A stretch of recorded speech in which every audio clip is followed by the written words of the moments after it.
Is he? I mean, I don't know. I don't know this guy. I mean, is it normal to let your biggest city in your state burn while you're the governor for 4 days, destroying thousands of businesses, hundreds of millions of dollars in property damage while you do nothing? Does that sound normal? Is it normal for your wife to say she opened the window so she could let the smell of tire fires waft in so they could take in the smells of this radical chaos and anarchy on the streets of Minneapolis? I don't view any of that as normal. Did you hear that? Did you know that? That Tim Walz's wife opened the windows so she could get the waft of tires burning. So they could be kind of feel like they're like what part of it? So that they could really get out there and really get a sense of what was happening. But look, okay, you're not going to get, by and large, you're not going to get somebody that's kind of like normal, because normal people don't do that. You're not going to get normal people falling in love with these purple-haired wackadoodles. It's just not how life works. Sorry, it isn't. But that his wife thought that was a good idea. Stop and think about that.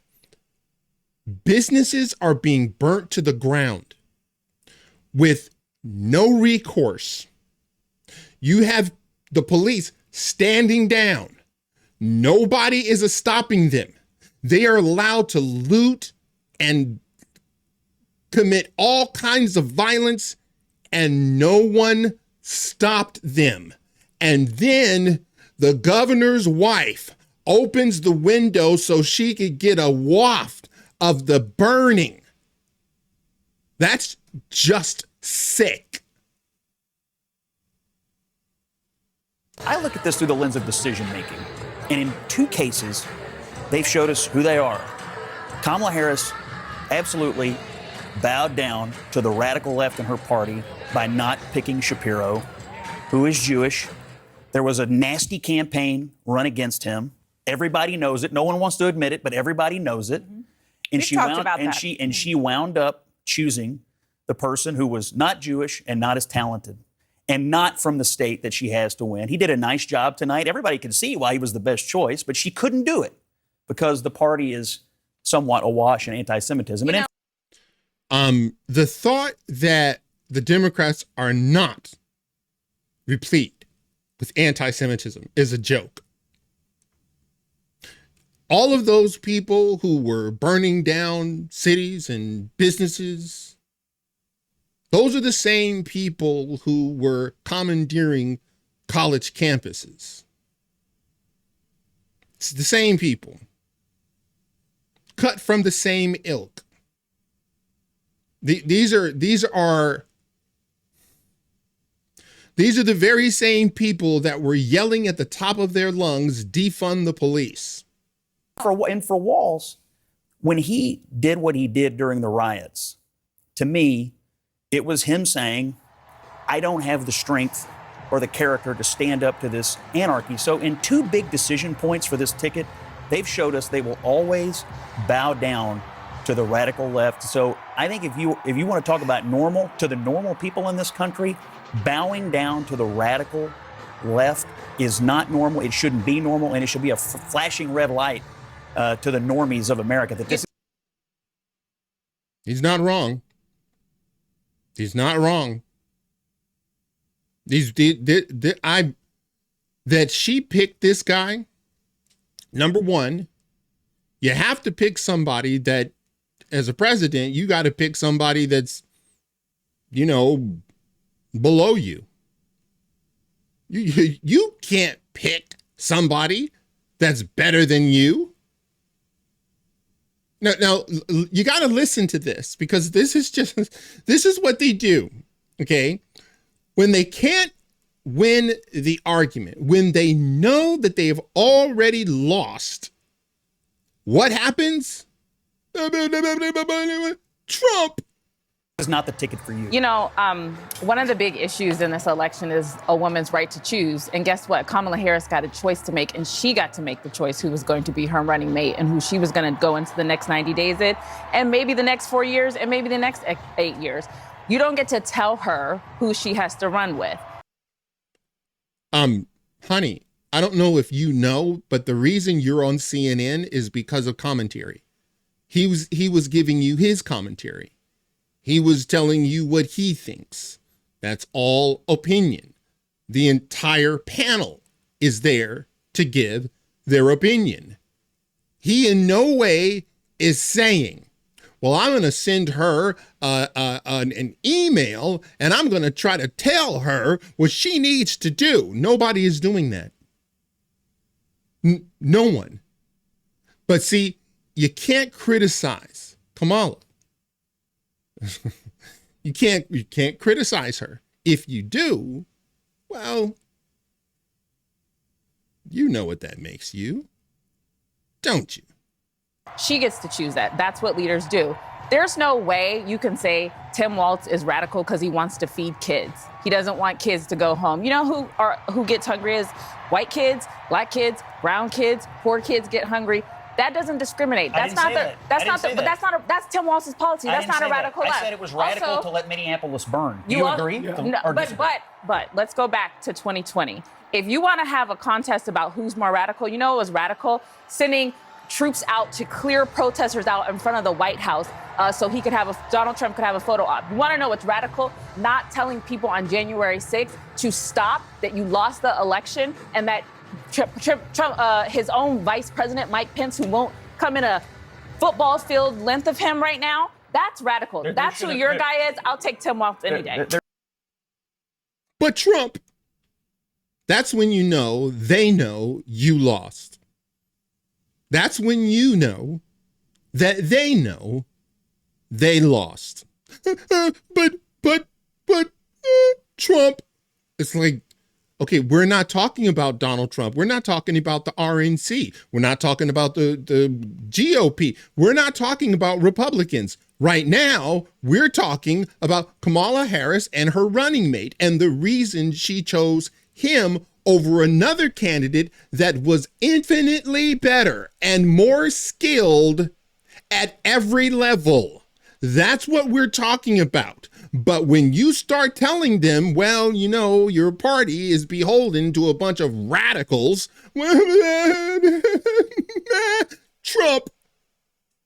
There should have been troops on the streets of Minneapolis immediately. It was burning to the ground. Let me just say one thing before you come in, and that is because you brought up Josh Shapiro. Yeah. We have been talking about the fact that there was a campaign against him. Ugly. That was clearly, I want to say, because based on the fact that he was Jewish, he doesn't have any different policy ideas than the other people. However, I don't think we have any evidence that that is why she didn't pick him.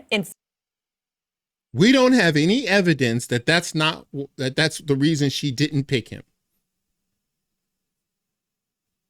I told you when it happened, there are two main reasons that she did not pick him. Number one, he's Jewish.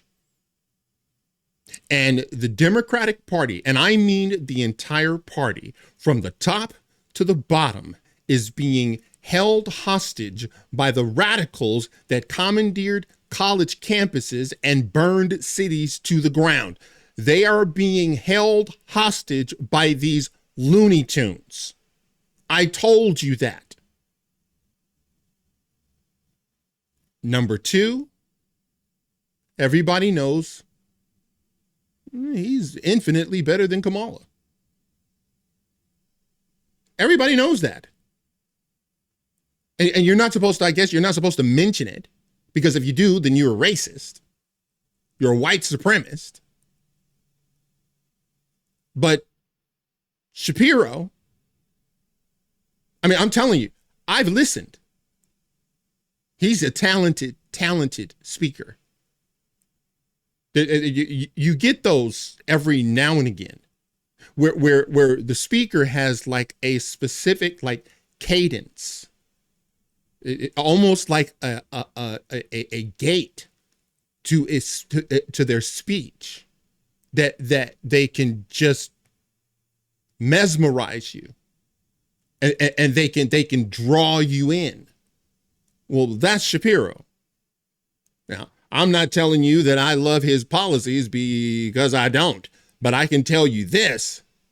He is infinitely more talented than Kamala Harris. Sorry, it is what it is. And you can't have that. Can you imagine going to any gathering and you have the vice president sounding more presidential than the president? It's just like, that's not how it's done. That's not how it's done. Now pay close attention. In fact, if you watched him tonight, and I want to stay on the people who are on the ticket, but if you watched him tonight, he has top of the ticket energy. Mm-hmm. Yes. Not VP energy. Yeah, and there's no way in my, there's no way that wasn't part of it. He has top of the ticket energy, not VP energy. In other words, he's better than Kamala. He has top of the ticket energy. She couldn't pick him. There was no way she could pick him. What are you going to tell people when people want to hear from him and not you? What are you supposed to do with that? And she's admitting he's better than Kamala. Then you can't have that. That's what's happening. And he's Jewish. Sorry. You're out. And that's the reason you're out. The person that they picked in his place, this Walsh, is as radical as it gets. I'm finding it difficult to even believe that his wife opened the windows so she could get a waft of all of the burning tires. Can you imagine? Does that sound normal to you? What if your spouse did that? Honey, they're rioting right outside the door. Shouldn't we be out there too? No, honey, we can't go out there. But honey, can't we just, at least we can open the windows so we can, we can smell and all those businesses and all those people that work so hard every day, burn down their businesses.